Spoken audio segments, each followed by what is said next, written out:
C'est pour qui? Gérard.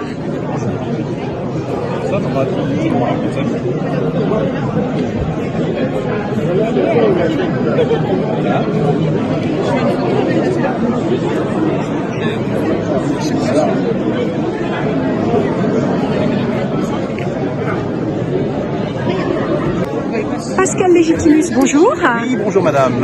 Donc aujourd'hui, présent sur le Salon du Livre de Courtry. Tout à fait. Alors vous présentez quoi sur ce Salon du Livre? Je présente ce livre, qui est un livre que j'ai écrit il y a 2 ans et demi, et je continue à faire la promotion. C'est un livre d'humour philosophique, avec plein de rubriques, des fausses épitaphes, des chansons détournées, des jeux de mots, des réflexions, de l'humour à travers les mots. Et voilà, donc ça, il y a un peu l'ADN des inconnus évidemment dedans, puisque c'est de l'humour, mais en même temps, il y a beaucoup de réflexions. C'est un peu dans la verve de Pierre Dac, Alphonse Allais, Stéphane de Groot, Laurent Baffy. Voilà, on est dans la même, on s'amuse avec les mots, on réfléchit, soit on sourit, soit on rit. Voilà. Et quel est le retour de vos lecteurs?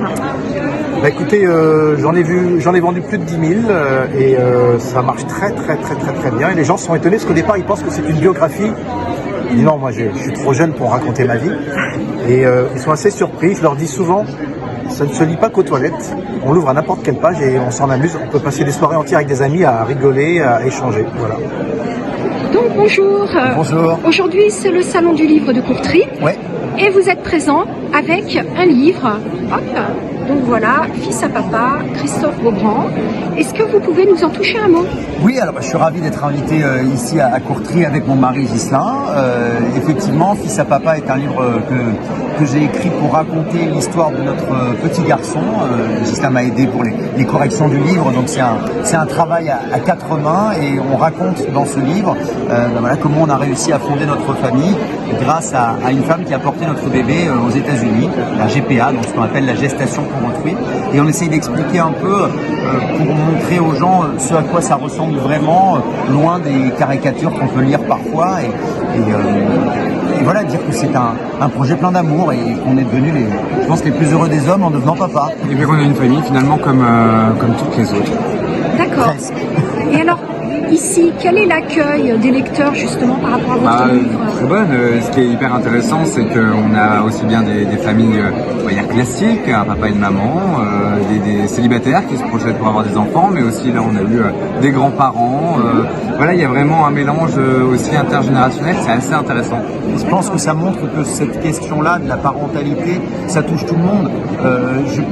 Franchement, en écrivant le livre, je pensais que ça allait davantage, que ce livre allait davantage toucher les gens concernés, la communauté homosexuelle, et en fait on s'est rendu compte dans toutes les dédicaces qu'on a fait dans toute la France que beaucoup de couples, beaucoup de familles, des femmes seules parfois, plein de gens nous racontent des histoires très touchantes dans les signatures en nous disant voilà, moi j'ai eu recours à une PMA en Belgique, j'ai jamais osé le dire à ma famille, etc.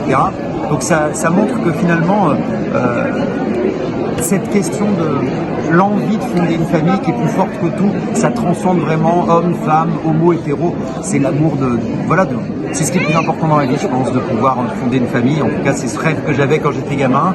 Je pensais pas pouvoir le réaliser un jour et puis j'ai eu la chance de le faire, voilà, avec le petit Valentin qui a maintenant 2 ans et demi. Monsieur le maire, bonjour.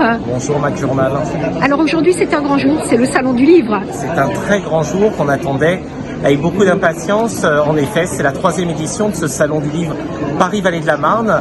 C'est le lieu où le livre est à l'honneur dans toutes les 12 communes de la communauté d'agglomération. Salon soutenu et en partenariat avec le département de Seine-et-Marne, la région Île-de-France et donc bien entendu la ville et l'agglomération. Donc il est ouvert jusqu'à quand ce salon? Jusqu'à 18h. Nous avons 70 auteurs qui sont là dans tous les domaines, thriller, polar, BD. Et puis notre marraine, Mireille Calmel, avec 11 millions d'ouvrages, de lecteurs, et traduits en 15 langues. Nous avons également l'humoriste Pascal Légitimus qui a sorti récemment L'Alphabétisier. Et puis l'animateur télé très médiatique qui est encore ce matin sur une chaîne qui est Christophe Beaugrand, qui est là pour dédicacer son livre. Essentiellement, si je puis dire, des comédies, un petit peu de comédie sociale, dans la veine de René Fallet, Marcel Aimé, Raymond Queneau. Donc on est entre le rire et l'émotion, systématiquement. Et le décor est un décor champêtre, puisqu'il s'agit de ma vaste Normandie natale, série inoubliable et inoubliée. Ok. En général, on rigole, mais on peut verser une petite larme aussi. Et ces bouquins sont conseillés à la place du Prozac, mais ne sont pas remboursés par la Sécurité sociale. Ah, c'est dommage. C'est dommage.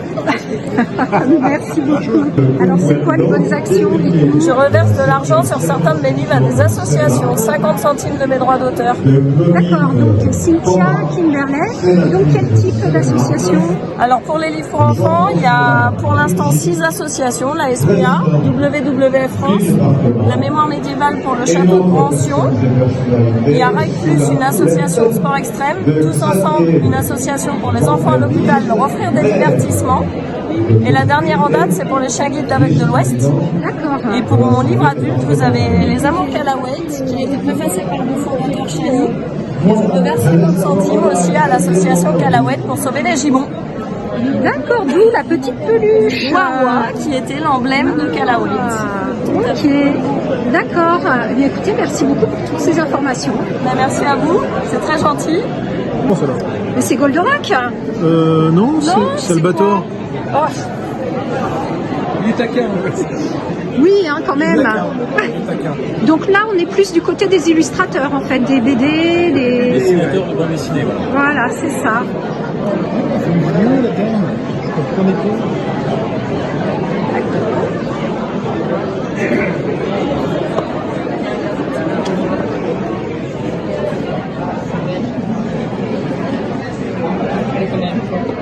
Là, on a des livres et des BD ici. Donc lui, il vient de se réveiller et il est dans le chou. Là, on arrive sur les Vikings.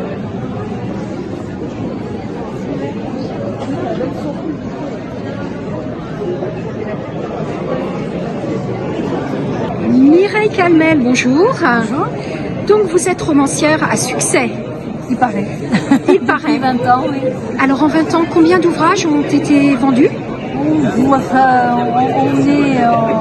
On dit que j'ai 11 millions de lecteurs et plus de 3 millions de livres vraiment vendus un petit peu partout dans le monde. Donc 11 millions de lecteurs. Et aujourd'hui, quelle est la nouveauté que vous présentez au Salon du Livre de Courtrai? Alors je présente en fait, c'est pas une nouveauté, hein. Enfin, si. Mais tout ça, c'est un lien avec les... j'ai commencé il y a 20 ans en fait, avec le livre d'Aliénor. Et ça a fait 20 ans jusque-là, au mois de mars. Donc on a décidé à la fois de publier le premier tome de l'adaptation BD. Oui. D'accord, en bande dessinée avec Pierre Legin, avec qui j'avais très envie de travailler depuis très longtemps. Dans le même temps, on a sorti le collector de Louis d'Aliénor avec des dessins aussi de Pierre, donc une trentaine de dessins et un chapitre qui avait été coupé à l'époque de la publication. Et mon fils qui est à côté de moi, qui était juste là. Oui. Je suis Anaël. Anaël, bonjour. Anaël a sorti le Sermon de Geoffrey, qui est le préquel de Louis d'Aliénor. D'accord. Donc c'est vraiment un bel hommage à mes lecteurs pour ce 20e anniversaire. Et puis voilà, il y a eu ce livre-là qui est sorti récemment aussi. Oui, c'est une série pour les enfants en fait. Pour jeunesse, voilà, c'est un petit roman jeunesse où on va retrouver la fille de Molière, le fils de La Fontaine, les enfants de Lully qui vont mener une enquête pendant une des représentations théâtrales de Molière. Et puis il y a plein de choses, voilà, la réédition du Bal du Louvre en 2 tomes, qui est un collector aussi. Mais il y a un très très beau papier, et puis il y a plein de choses qui arrivent pour le printemps, un nouveau roman qui s'appelle D'écume et de sang. Il y aura aussi au mois d'octobre une nouvelle série qui s'appelle Morgane des Brumes autour du mythe arthurien que je revisite complètement. Bref, voilà, il y a plein de choses qui sont là pour ce 20e anniversaire et pour dire à tous mes lecteurs, je suis encore là au moins pour 20 ans. Voilà, avec la nouvelle série qui arrive. Avec les nouvelles séries qui arrivent, avec plein de belles choses.